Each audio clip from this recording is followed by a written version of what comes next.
Tonight, we're going into some truly disturbing territory. We're looking at real stories, accounts from people who experienced something terrifying while they were home alone. Yes, when that place you think is your safest sanctuary, your home, becomes the exact opposite. It's a profound violation. Exactly. We've gathered these accounts. They detail encounters with intruders, stalkers, really unsettling events that happened when these individuals were completely isolated. And what's really chilling is how these experiences shatter your fundamental sense of security. It's a specific kind of psychological impact. That's what we want to explore. We have 5 stories, each showing a different kind of intrusion, a different way that safety is breached. We'll start with one that plays on the senses, creating deep uncertainty. Okay, story 1. We're calling this The Voice Downstairs. The person telling this is a 30-year-old man. He lives in a 2-floor house, kind of an open layout. Which already creates a sense of exposure, doesn't it, that open space? Right. His sister lives downstairs, but she's often away, maybe 20 miles out of town with her boyfriend. So he's alone upstairs one night watching a scary movie, feeling a bit spooked already because of that layout. His back feels exposed. Then around 1 a.m., he wakes up suddenly, and he hears it very clearly. His sister's voice. His sister's voice. Yeah, yelling from downstairs. It sounds like she's right there inside the house, maybe arguing, maybe calling his name. He's not sure, but it's vivid. So he's groggy, but he gets up, goes downstairs into the pitch black, finds the light switch in her kitchen/living room area. Okay. He flicks it on, the light comes up, and the place is completely empty. No sister, no boyfriend, just empty space, nowhere to hide, really. So immediately confusing. Totally. He checks her bedroom quickly, also empty. Okay. Then he yells her name out, just once, loud, "Hey!" like that. No reply. Silence. Okay. But right after he yells, immediately after, he hears a noise, a distinct sound of an object falling to the floor. And it comes from her bedroom, the one he just checked. The empty one. Oh, that's unsettling. A physical sound confirming Yeah. something. Exactly. He doesn't stick around. He bolts back upstairs, locks his door. Yeah. Later, he confirms, yep, his sister was 20 miles away the whole night, never came home. So he's left with this impossible situation. Right. Did he hallucinate at all? Wait. The voice? Incredibly real. And then the physical sound. Or was someone actually down there reacting to him? Well, this really hits on cognitive dissonance, doesn't it? Your senses are screaming one thing, a familiar voice, a real sound, but the logical reality says it's impossible. Yeah. The mind just struggles. You're forced to choose. Yeah. Either your own perception is failing catastrophically, which points towards, losing your grip, or something external, something unseen and maybe much more horrific was present Yeah. and interacting. That choice. Yeah, that's terrifying in itself. It really sets the stage for our next story where the confirmation isn't auditory, it's visual and undeniable. A direct sighting. Yes. This involves a 14-year-old boy, home alone. His mom is an RN, working an overnight shift. He's upstairs in his bedroom, which is right next to the backyard deck. His friend Molly had just left a little while earlier. He hears a noise. A chair scraping, dragging on the deck outside his window. Right outside. Close. Very close. He looks out, and there's someone sitting there, in a chair on the deck, looking up towards his window. But it's not Molly. It's a man, a stranger. Oh, God. Okay. He ducks down, obviously freaked out, texts his friends quickly, "Are you guys messing with me?" They all deny it. Nobody's there. So heart pounding, he slowly forces himself to look again. The man is still there, just sitting, staring right up at the window. Watching, yeah. And in this moment of sheer terror, the kid yells down, "What do you want?" A direct question into the void. And the response is horrifying. The man doesn't speak. His shoulders start shaking, heaving up and down, like he's laughing really, really hard. Laughing. But there's no sound, just a faint whistling or wheezing, like the air struggling to get out. Silent, violent laugh. That's incredibly disturbing. That's silence. The kid tells him to go away, retreats from the window. That specific detail, the silent laughter, it's pure psychological warfare. It's not just creepy. It's a nonverbal signal. It says, "I see you, I know you're scared, and I'm enjoying it." Exactly. It's not about communication, it's about dominance. Power. Sadism, really. Without a single word. Right. So the kid then just listens from inside. He hears the man move off the deck, go to the back door, starts pushing on it, rattling it, trying to get in. Testing the locks. Then he hears him move around to the front door, tries that one too, pushing hard. Then silence. He apparently gives up. Thank God the doors were locked. Seriously, the kid just hides, frozen, until his mom gets home at 9 a.m. And he said later he just kept thinking how stupid he was not to call 911 immediately. how close he came. That paralysis of fear is real, Yeah, especially when you're young. Absolutely. Now, moving from that kind of direct, malevolent presence, our next story involves intrusion through simple carelessness. But the result is just as traumatizing, maybe even more complex. How so? This involves a 10-year-old boy. There's a family emergency late at night. His older brother got hit by a car. Oh, terrible. Yeah. So the parents, completely panicked, rush out to the hospital. They grab the younger sister, who's 5.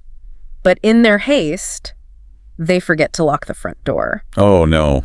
Just left unlocked. Left unlocked. It's after midnight. The 10-year-old is trying to distract himself playing video games, and then he hears it.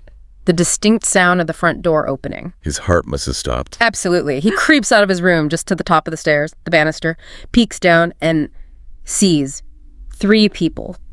Tall figures standing silently in the dark living room. Strangers. 3 of them. Inside. Inside, he's petrified. He backs away silently, gets into his room, and quietly pushes his bedroom door closed. He hears the little click of the latch. Smart move.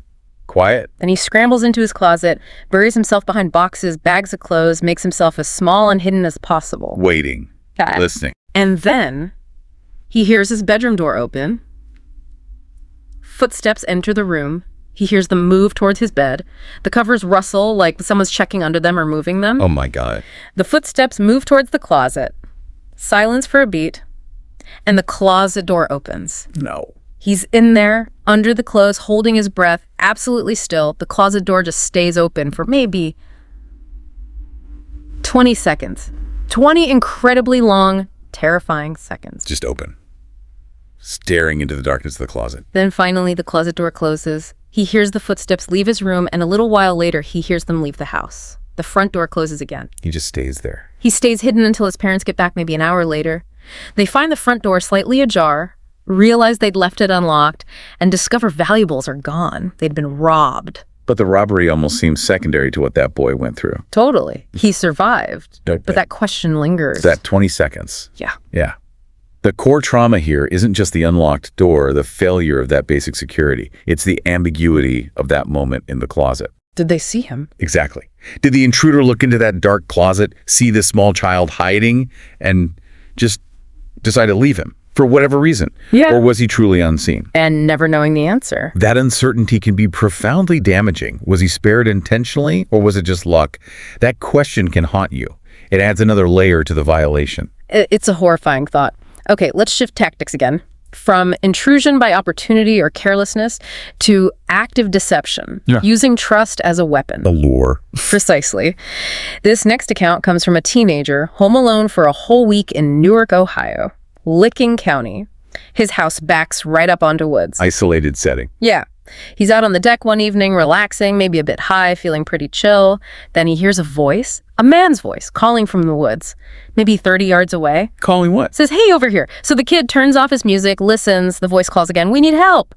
Then gets specific. "Straight in front of you, please come help us." Okay, the help lure. Classic, unfortunately.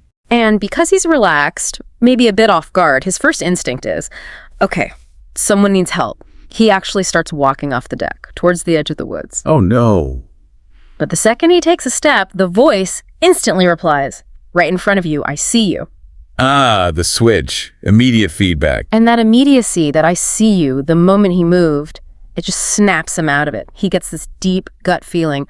Something is very wrong here. Trust your gut. Always. He stops dead and then starts walking backwards slowly, back towards the house. He doesn't want to turn his back on whatever or whoever is in those trees. Smart. Maintain visual, even if you can't see them. This tactic, using the plea for help, it's insidious because it targets our basic human decency, right? Our instinct to assist someone in distress. It's designed to draw you out of safety. Yeah, it makes you vulnerable. But the chilling part here is how it escalated. When the lure failed, the interaction didn't just stop. It became personal. It followed him. Right. He gets inside, locks all the doors, windows, but it's not over. Later, he hears the voice again. Closer now, in his actual backyard. Then he hears splashing. There's a pool or maybe a pond back there. Oh, they came out of the woods. He looks out a window cautiously, and he sees a head, just visible, ducking behind the pool or some barrier near it.